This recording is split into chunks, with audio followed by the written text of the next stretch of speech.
मेंढक को नहीं फेंक सकती। ये मेरा मित्र है। तो फिर ठीक है, तुम्हें जो करना है वो करो, मुझे तुमसे कोई मतलब नहीं। इतना बोल सेठ वहां से चला जाता है।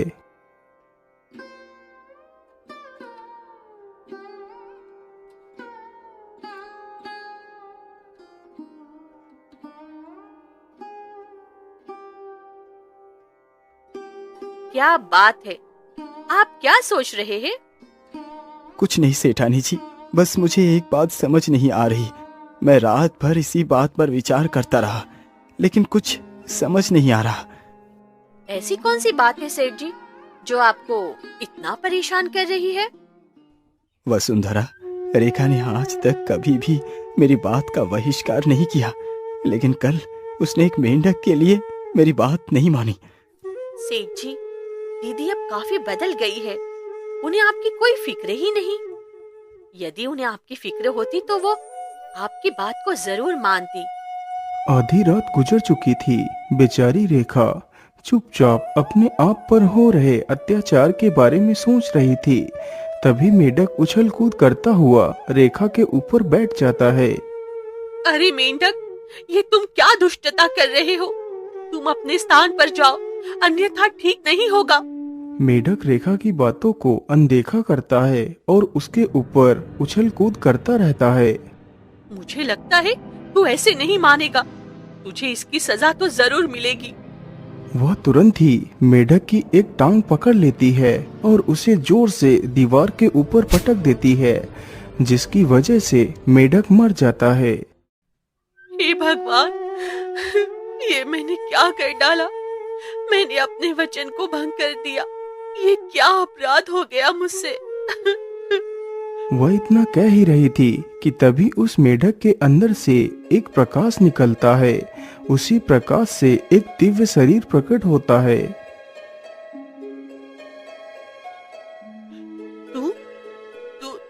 तुम कौन हो?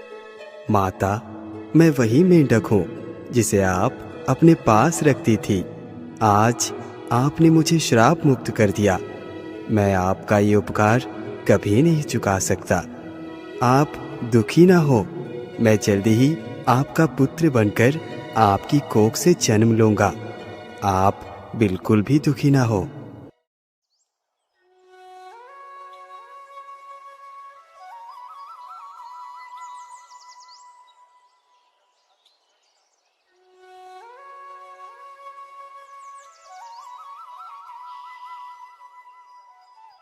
क्या बात है दाइमा, रेखा को क्या बीमारी है? सेठ जी, यह कोई बीमारी नहीं, यह तो खुशी की बात है। सेठ जी, मिठाइयाँ बांटो, आप पिता बनने वाले हैं। क्या पिता बनने वाला हूँ? क्या आप सत्य कह रही हो? मुझे विश्वास नहीं हो रहा। मैं सत्य कह रही हूँ सेठ जी, तुम्हारी पत्नी 5 महीने के पश्चात माँ बन जाएगी। अब तुम अपनी सेठानी जी का खूब ध्यान रखो ताकि बच्चा स्वस्थ हो। हाँ हाँ दाइमा, अवश्य रखूंगा। सेठ के मुख से यह बात सुनकर वसुंधरा के तो होश ही उड़ गए। जिसका उसे डर था आज वही हो गया। ये तो वही हो रहा है जिसका मुझे डर था। लगता है अब सेठ हमारे हाथ से निकल ही जाएंगे, लेकिन मैं ऐसा होने नहीं दूंगी, चाहे कुछ भी हो जाए। अजी, अब तो काफी रात हो चुकी है। अब हमें हमारे कक्ष में चलकर आराम करना चाहिए। नहीं नहीं वसुंधरा, तुम कक्ष में जाकर आराम करो। आज मैं रेखा के पास ही रहूंगा। यदि उसे किसी भी चीज की आवश्यकता पड़ेगी तो कौन देगा उसे? इतना सुन वसुंधरा वहां से चली जाती है। सेठ अब पहले से भी अधिक ख्याल रेखा का करने लगा।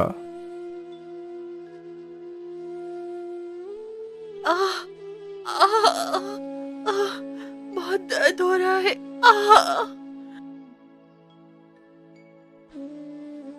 दाइमा, मेरी पत्नी और बच्चे को कुछ भी नहीं होना चाहिए। आप मुझसे जो भी मांगेंगी मैं आपको अवश्य दूंगा। सेठ जी, आप दुखी न हो, ईश्वर के ऊपर विश्वास रखो, सब कुछ ठीक ही होगा। दाइमा, दाइमा, जल्दी से आइए, दीदी की पीड़ा ज्यादा बढ़ गई है। ये सुनते ही दाई माँ भीतर जाती है। कुछ ही देर में सेठानी ने एक सुंदर से पुत्र को जन्म दिया। दाई माँ, यदि आप इस बच्चे को ले जाकर नदी में बहा दे तो मैं आपको 10 मटके भरकर सोने की मोहरें दूंगी। अरे नहीं सेठानी जी, यह पाप मैं अपने सेठ के साथ नहीं कर सकती। अरे दाई माँ, आप मूर्ख ना बनिए। सेठ जी आपको ज्यादा से ज्यादा इनाम में 100-200 सोने की मोहरें दे देंगे और मैं आपको 10 मटकियां भर के सोने की मोहरें दूंगी। सोच लो, जिससे तुम्हारी 7 पुश्तें राजा महाराजाओं की तरह बैठकर खाएगी। बुढ़िया वसुंधरा की बातों में आ गई। वह तुरंत ही उस बच्चे को हटाकर उसके स्थान पर एक मेढक रख देती है। सेठ जी, अनर्थ हो गया। मैंने अपने संपूर्ण जीवन में ऐसा दृश्य नहीं देखा। सेठानी ने एक मेंढक को जन्म दिया है। क्या? मेंढक? ये कैसे संभव है? भला कोई इंसान मेंढक के बच्चे को जन्म कैसे दे सकता है? सेठ जी, क्यों संभव नहीं हो सकता? जब दीदी उस मेंढक के साथ रहती थी, खाती थी, सोती थी, तो मेंढक को जन्म क्यों नहीं दे सकती? सेठानी एक बदचलन औरत है, आप खुद अपनी आंखों से देख लो। सेठ तुरंत ही कमरे के भीतर जाकर देखता है तो सचमुच ही सेठानी के पास एक मेढक का बच्चा रखा हुआ था। अरे दुष्ट, मैंने तुझे कहा था कि उस मेंढक को अपने साथ मत रख और तूने मेरी बात नहीं मानी। देख लिया उसका अंजाम। अरे तूने एक मेंढक को जन्म दिया।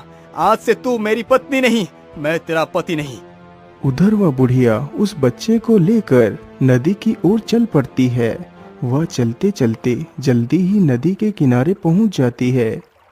चलो जल्दी से इसे नदी में बहाकर अपना पुरस्कार लेती हूँ। बुढ़िया ने तुरंत ही उस बच्चे को नदी में बहा दिया।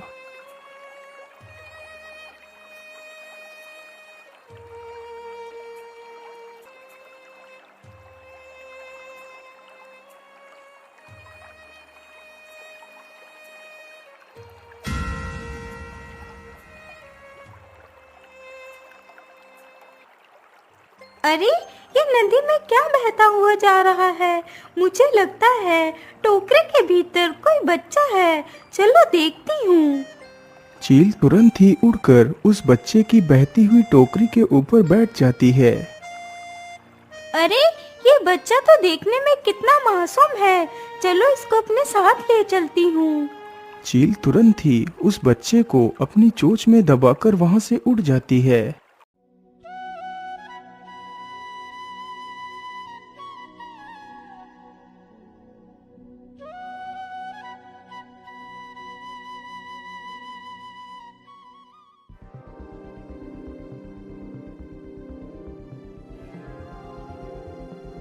मैं अब और बर्दाश्त नहीं कर सकती। या तो वही तुम्हारी पत्नी बनकर रहेगी या तो मैं। तुम्हें फैसला करना ही होगा। जब तक मैं अपने बाल उसके खून से नहीं धो लेती, मुझे सुकून नहीं मिलेगा। नहीं तो आज मैं ही अपने प्राण त्याग दूंगी। नहीं नहीं वसुंधरा, तुम ऐसी अशुभ बातें मत करो। मैं तुम्हारी इच्छा को जरूर पूर्ण करूंगा।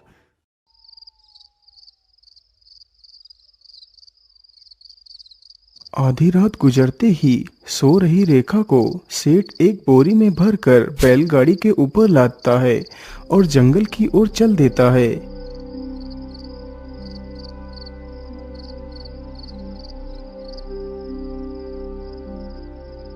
सेठ चलते चलते जल्दी ही जंगल के भीतर पहुंच जाता है। स्वामी, आप ये क्या करने जा रहे हैं? मैंने आपका क्या बिगाड़ा है? आप मुझे बिना किसी वजह क्यों मारना चाहते हो? क्योंकि तूने मेरा पूरा जीवन नर्क बना दिया है। अब तेरा मरना ही उचित है। सेठ जैसे ही अपनी तलवार को सेठानी को मारने के लिए उठाता है। ठहरो सेठ, ये तुम क्या अनर्थ करने जा रहे हो? अरे अपनी देवी जैसी पत्नी को अपने हाथों से मारने जा रहे हो, सिर्फ इसलिए कि तुम्हारी दूसरी सेठानी खुश हो जाए, शायद तुम्हें सच्चाई का ज्ञान नहीं, वरना ये तलवार सेठानी के ऊपर नहीं बल्कि उस दुष्ट सर्पनी के गर्दन पर होती। कैसी सच्चाई पक्षी? आखिर तुम कहना क्या चाहते हो? किस सच्चाई की बात तुम कर रहे हो? सेठ जी, तुम्हारी ये पत्नी एक दिव्य रूपी है। आज तुम्हारे पास जो कुछ भी है वो इसकी वजह से ही है। तुम्हारी सेठानी ने कोई मेंढक को जन्म नहीं दिया था, उन्होंने एक दिव्य पुत्र को जन्म दिया था जिसे उस दुष्ट सर्पनी ने नदी में बहा दिया। उस पुत्र को एक चील उठाकर ले गई। तुम्हारी प्रिय सेठानी कोई इंसान नहीं, एक सर्पनी है। यदि यकीन नहीं हो तो आज रात उसकी भी पड़ताल कर लो जाकर, फिर तुम्हें जो भी अच्छा लगे वो करना। तोते की यह सारी बातें सुन सेठ के दिमाग में कुछ खलबली मची। लेकिन तोता, मैं खून लिए बिना यदि यहाँ से गया तो सेठानी समझ जाएगी कि मैंने रेखा को नहीं मारा। सेठ, तुम यहाँ से पश्चिम की ओर जाओ। कुछ दूरी पर ही एक गुफा है, उसके बाहर ही एक सियार मृत पड़ा है। तुम उसके शरीर से कुछ रक्त अपनी मटकी में भरकर ले जाना और उसे देना। तब तक के लिए सेठानी को यही छोड़ दो। सेठ तुरंत ही पश्चिम की ओर जाता है और रक्त लेकर अपने घर को पहुंच जाता है।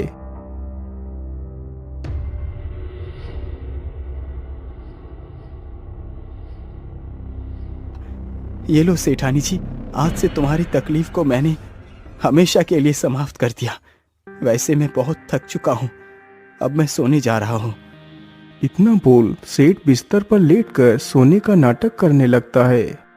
मुझे लगता है सेठ अब गहरी निद्रा में चला गया है। चलो, अब मैं तालाब से स्नान करके आती हूँ। इतना बोल वसुंधरा अपने वास्तविक रूप में आ गई।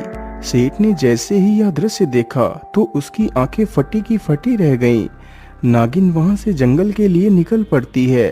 पीछे पीछे सेठ भी उसका पीछा करता हुआ चला जाता है। वह दुष्ट नागिन चलते चलते जंगल के बीच एक तालाब के पास जाकर रुक जाती है और अपना वेश पहले की तरह धारण कर लेती है और तालाब में स्नान करने लगती है। हे भगवान, सचमुच ये तो एक सर्पनी है। आज उस तोते ने इतना बड़ा पाप करने से मुझे बचा लिया। हे दिव्य आत्मा, यदि तुम मुझे नहीं रोकते तो मैं अपने आप को कभी माफ नहीं कर पाता। मैं तुम्हारा उपकार कभी भी नहीं भूलूंगा। अब तुम ही बताओ, मैं उस सर्पनी से छुटकारा कैसे पाऊं? सेठ जी, मैं इतना कहूँगा कि जो कार्य तुम सेठानी के साथ करने जा रहे थे वही कार्य उस दुष्ट के साथ करो। फिर मैं तुम्हें तुम्हारे पुत्र के बारे में बताऊंगा कि तुम्हारा पुत्र कहाँ है। क्या मेरा पुत्र अभी जीवित है? क्या तुम सत्य कह रहे हो? हाँ सेठ जी, मैं एकदम सत्य कह रहा हूँ। मैं जैसा कहता हूँ उस पर अमल करो, सब कुछ ठीक हो जाएगा। ठीक है तोते, मैं चलता हूँ। अच्छा भाग्यवान, हो सके तो मुझ पापी को माफ कर देना। नहीं नहीं स्वामी, आप ऐसी बातें बोलकर मुझे नरक में क्यों ढकेल रहे हो? मुझे आपसे कोई शिकायत नहीं है। सेठ तुरंत ही अपने घर को लौट जाता है। आधी रात गुजरते ही सेठ ने उस दुष्ट को पलंग से बांध दिया और तलवार के एक ही वार में उसे समाप्त कर दिया। वाह वाह सेठ, तुम्हारी जितनी प्रशंसा करूं वो कम ही होगी। तुमने अपने संसार को उजड़ने से बचा लिया। हे दिव्य आत्मा, मेरे संसार को मैंने नहीं बचाया, उसे आपने बचाया है। यदि आप मेरी बंद आंखों को नहीं खोलते तो मैं कभी भी सत्य से वाकिफ नहीं हो पाता। सेठ जी, ईश्वर जो करता है अच्छे के लिए ही करता है। अब तुम मेरी बात ध्यान से सुनो। तुम्हारे पुत्र को जो चील उठाकर ले गई थी वो मत्स्य राज्य की महारानी है। उन्हें एक जादूगर ने धोखे से चील बना दिया था। उनकी एक राजकुमारी भी है जो इस वक्त एक चील के बच्चे के रूप में है। उस चील ने ही तुम्हारे पुत्र को पाल पोस कर बड़ा किया है। वो काली वन में एक बड़े से बरगद के पेड़ पर रहती है। लेकिन तोता, वो बरगद का पेड़ है किस दिशा में? क्या तुम मुझे वहां तक ले जा सकते हो? अवश्य सेठ जी, आप दोनों मेरे पीछे पीछे आइए। इतना बोल तोता सेठ सेठानी को लेकर चल पड़ता है।